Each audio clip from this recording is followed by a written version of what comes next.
can't be a coincidence because it only started happening after the Supreme Court decision earlier this year that struck down concealed carry discretionary laws in several states. The Supreme Court issued an opinion in all but 7 states. There is a way that individuals can get a concealed carry permit. They go through an application process, they take their fingerprints, they go through a background check, and if everything passes, they get their concealed carry permit. In 7 states, including the state of New York, where the case came from, it's a discretionary rule.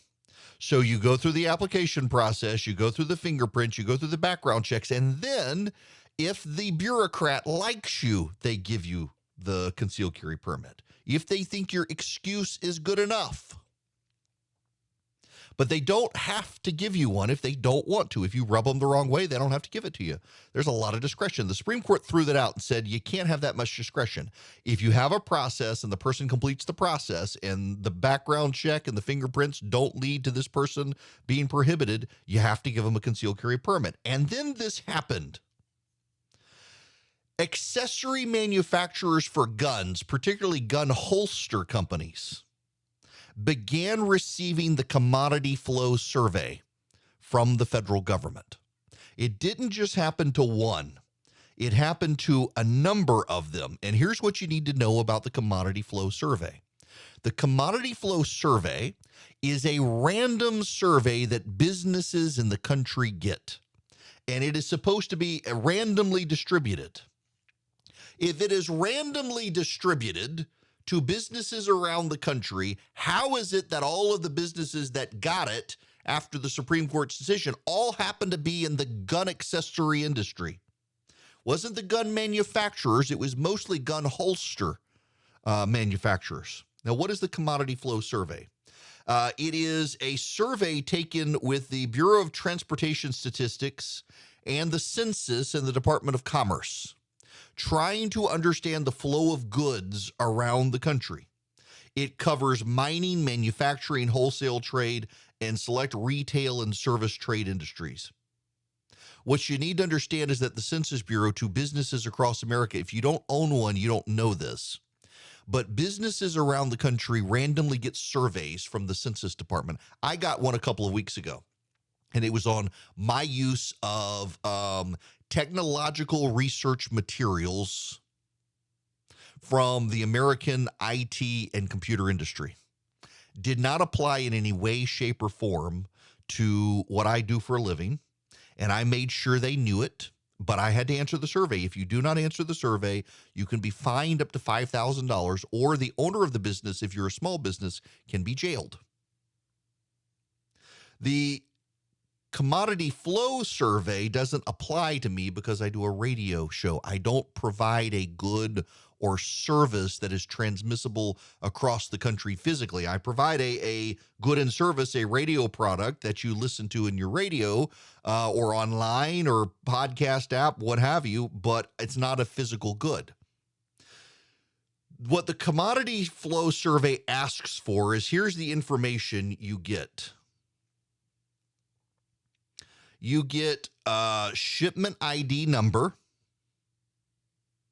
shipment date, the month and the day, not the year, the value of the shipment, the weight of the shipment in pounds, the commodity code for standard classification of transported goods, which is a list from the Department of Commerce, the commodity description, a hazmat number if it applies, the modes of transportation by which it was transported, the city and country if it's a foreign destination, how it was transported abroad if it was transported abroad, and if transported domestically, the city, the state, and the zip code of where it went. So not the physical address, but the city, the state, and the zip code. The commodity survey is conducted every 5 years for years that end in 2 and years that end in 7. So this was a year the commodity flow survey went out. 100,000 establishments are chosen based on geographic location and industry every time it happens. I'm reading from the actual Census Department's website. Surprise, surprise. The Supreme Court ruled that you have the right to have a concealed carry permit if your state has a process. It's got to be an objective process, and if you complete the process, you get your concealed carry permit. And coincidentally, when the commodity flow survey went out to 100,000 randomly chosen businesses, they randomly chose all the gun holster manufacturers in America. And they want to know the city, state, and zip code to which the gun holsters went.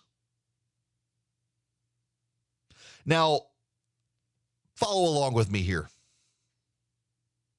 If you're going to conceal carry, are you keeping your gun in your pocket? You just putting it down your pants? Odds are you're going to have a holster to keep your gun. Isn't it odd that the Supreme Court released this decision and suddenly the commodity flow survey went to all the gun holster companies in America? Many of them are saying they're not going to comply. They'll take the $5,000 fine. They refuse to comply. They're not going to hand over their data. Some of them are. If you've bought a gun holster, you should call the manufacturer and ask them if they've gotten the commodity flow survey and what their position on it is. Some are refusing. My wife has one from Alien something or other, and they sent her an email and said, we want you to know we got the survey. We're one of the ones, and we're not going to comply. We may face a $5,000 fine, but we're refusing to hand over the data. Here's what they're doing. They're trying to build a backdoor list. The federal law prohibits the alcohol, tobacco, firearms, ATF, from compiling and keeping a permanent record of gun ownership in the country. The reason is because it's a privacy issue. In states that have compiled this and kept it, like New York and California, attorneys general have accidentally leaked it. And people who own guns have been harassed. They've been harassed by anti-gun activists. They have been targeted for crimes. I mean, you publish the list. Hey, here are all the people who we know have guns. Guess whose house is going to get broken into if someone's pilfering through guns? You think, well, these are the people they're going to avoid. No. If the criminals can't buy guns, they're going to break into your houses and steal your guns because the local governments have leaked the list. In New York, it was New York newspapers who ran the lists when they leaked so everybody could see if their neighbor owned a gun. The IRS has been leaking data of conservatives and conservative groups. Progressive activists have run stories about various individuals who accidentally had their records leaked by the IRS. It is an invasion of privacy and one the federal government has realized they should stay away from. Until now, the Biden administration has wanted a national gun registry. Joe Biden has supported the idea. Progressives in his administration have supported the idea. Congress has prohibited a gun registry in this country for a very long time. You're not allowed to collect and compile the data under federal law. Well, they're not. They're collecting gun holster data. That's not gun ownership data. That's just holster data. And that's allowed. And they're using the commodity flow survey in order to do it. This is a dangerous thing. You Democrats out there who think this is a good idea, think about when Trump becomes president again, or Ron DeSantis becomes president, and the commodity flow survey goes out in their administration. What do you think they're going to do a survey of? Maybe the individuals who have gotten abortifacients delivered to their home. Wouldn't you love it if the Republican administration kept a list of all the locations where abortifacient drugs have gone? We could do that. The commodity flow survey allows this to be done. You better think real careful before you sanction the federal government doing this. Now, it's not just gun holster manufacturers, although they're primarily the ones who apparently have been targeted with the commodity flow survey. It's also other gun accessories, scopes, sights, things like that. Those companies, several of them have come forward, prominent ones, and said, we're getting it as well. We've never gotten it before, and suddenly we're getting it. They really do seem, the federal government does under Biden, to want to compile this list. And while they can't get your precise address, you know they can extrapolate it through other data. Okay. I mean, follow along with me here. They get your shipment date, and they get your city, state, and zip code. All right.